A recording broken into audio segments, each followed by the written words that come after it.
Hey, it's me, Charmaine. So I just wanted to record this quick video to explain a little bit about overtiredness, why it makes sleep such a challenge for your little one, and how you can avoid it or minimize the impact that overtiredness can have on your little one. So I know a lot of parents, usually rookie parents, have often thought or suspected that the longer you keep your baby awake, the better they'll sleep because the more tired they are. However, there's a flaw in your plan if this is something that you've been doing.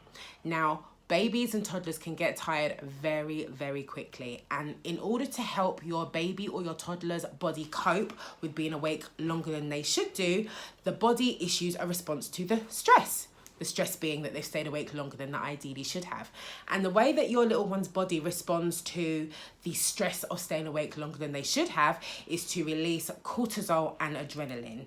Now, many people are really familiar with adrenaline, which is the fight or flight hormone, but not so many people are familiar with cortisol. Cortisol is the stress hormone and it's something that our bodies need to help us function. However, when cortisol is released in response to your little one over staying awake for too long, cortisol can actually make getting to sleep really challenging.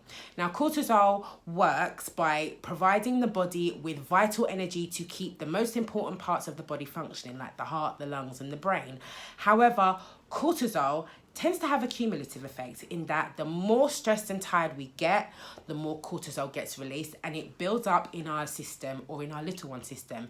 And the way how overtiredness can make sleep even more challenging for your little one is that it kind of acts like coffee.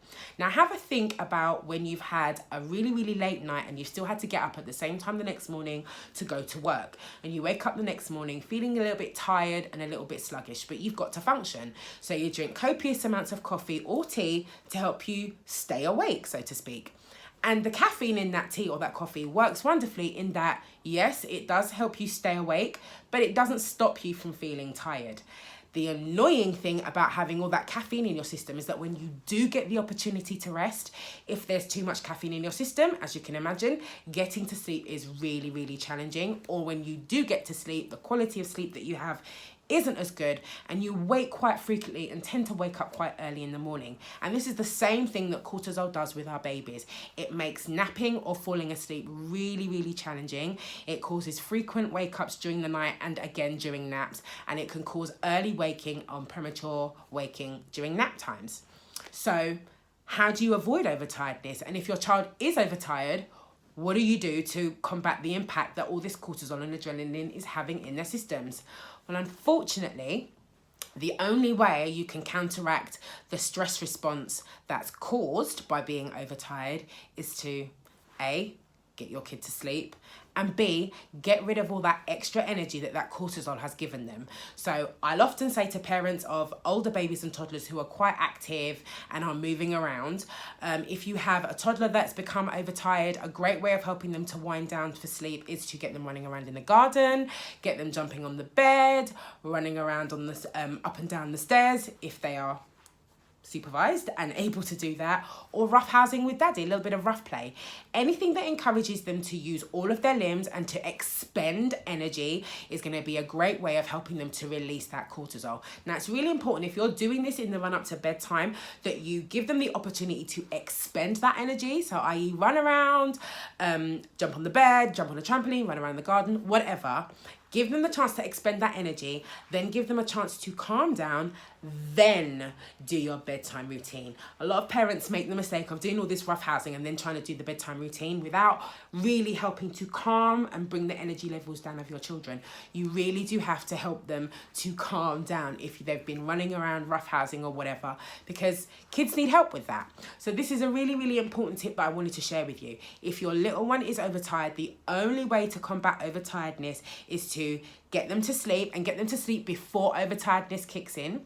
Now, if you're wondering how long does my baby need to be awake before they get overtired, I want you to click the link underneath the video because there's a PDF that I created for you that gives you awake windows, which is the the average amount of time that your baby will be awake before they start to get tired. And I often find with parents that if you're aware of your baby's awake window, i.e. how long they need to be awake before they need to nap again, then it means that you can plan ahead and help them to wind down for sleep before the end of the wake window comes to an end. And then basically by the time the wake window comes to an end, they're already asleep. So I'm going to give you the link to download that PDF is going to be below this video, and use those awake windows to help you. Now, it's really important that I mention this and say this. If your baby is under 6 months and you're thinking, okay, following the awake windows in terms of organising naps and creating my daytime routine, you might find it's quite tricky to get predictable nap times going by the time on the clock. So if you're the kind of mum who gets up at 7 and by 9 o'clock it's the first nap, and by 12:30 it's the next nap, and your baby is under 6 months, you might find that nap times can go a little bit awry. However, if you're keeping an eye on the awake windows, don't worry so much about when the nap is occurring.